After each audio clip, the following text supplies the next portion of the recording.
Hello everyone, welcome to Study Mania. पिछली video में हमने पढ़ा वन वन फंक्शन के बारे में। ठीक है, वन वन फंक्शन के बारे में हमने पढ़ा और इसमें हम पढ़ेंगे onto function. They are also known as surjective. ठीक, आप जब बीएससी करेंगे तो उसमें आपको वन वन ऑन टू कम ही सुनने को मिलेगा, आपको इंजेक्टिव और सर्जेक्टिव ज़्यादा यूज़ होगा ये टर्म्स। चलिए डेफिनेशन पे आते हैं। A function F A to B is said to be onto function.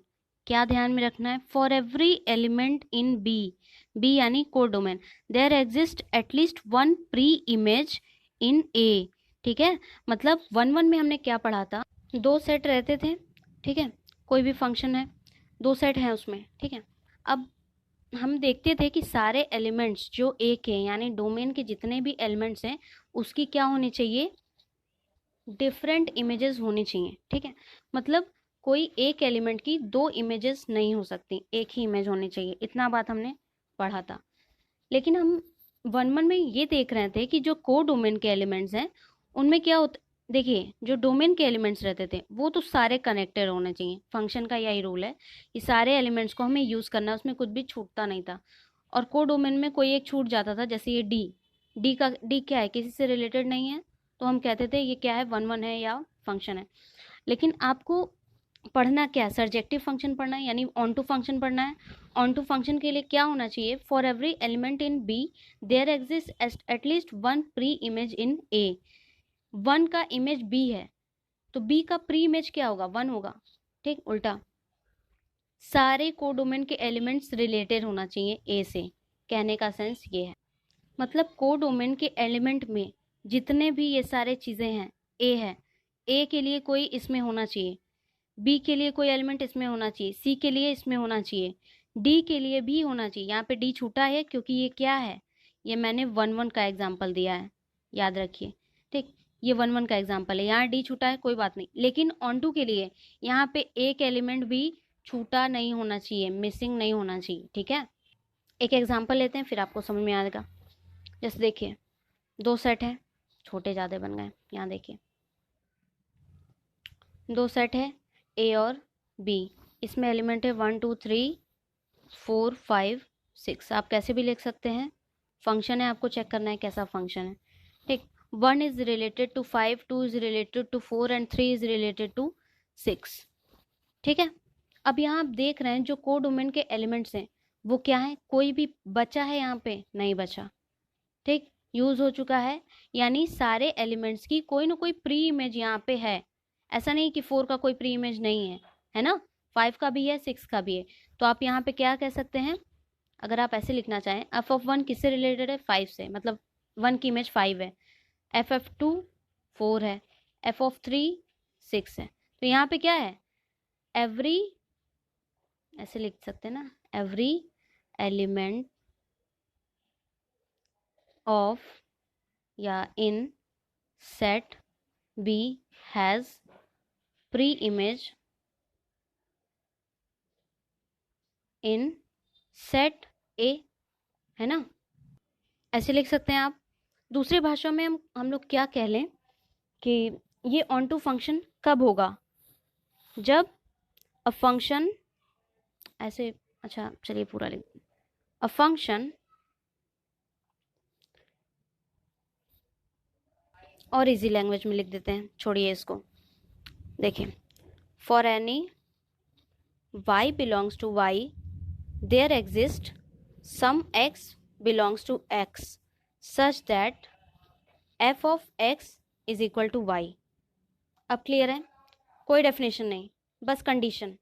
ठीक है, मतलब जितने भी y, इधर देखिए, जितने भी, मतलब दूसरे x और y का सेंस है, ये मान लीजिए सेट x है, ये सेट y है, तो y में जितने भी एलिमेंट्स हैं, for any y belongs to y there exist x belongs to x such that f of x is equal to y।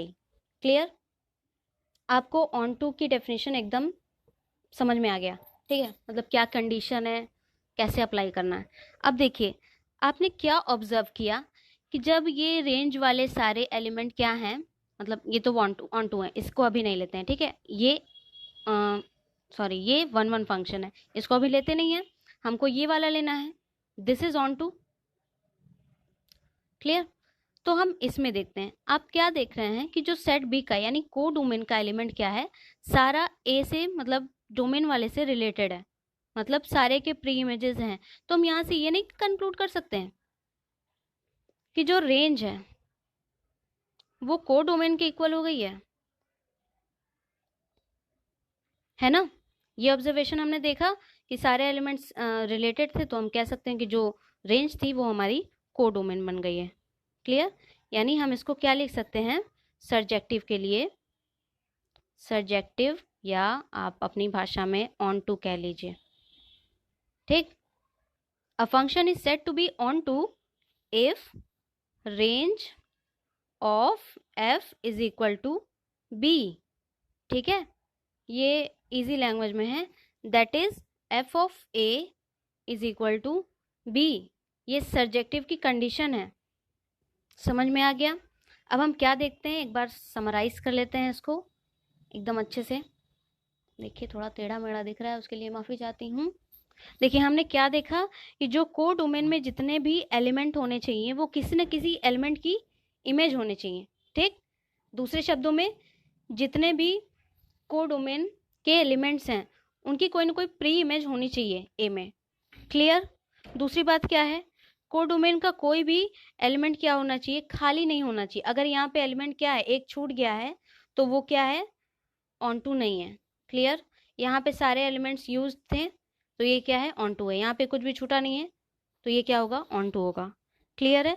और हमने दूसरी बात क्या कही थी कि for any y belongs to, ये देखें, for every y belongs to y there exist some x belongs to x such that f of x is equal to y। Clear. अगली वीडियोस में हम कुछ एग्जाम्पल लेंगे जिनके थ्रू आपको समझ में आ जाएगा कि 1 क्या होता है, ऑन टू क्या होता है, और कुछ एग्जाम्पल्स ऐसे देखेंगे जिसमें 1 ऑन टू दोनों हो जाएं। अगर आप इस एग्जाम्पल की बात करें तो देखिए इसमें क्या है, ये 1 और ऑन टू दोनों है। ठीक है, क्योंकि एक इमेज का एक एलिमेंट का एक ही इमेज मिल रहा है। ठीक है, और यहाँ पे सारे एलिमेंट्स के प्री इमेज ए में गिवन है, तो ये क्या है, 1 ऑन टू दोनों है। तो मिलते हैं नेक्स्ट वीडियो में, तब तक के लिए धन्यवाद।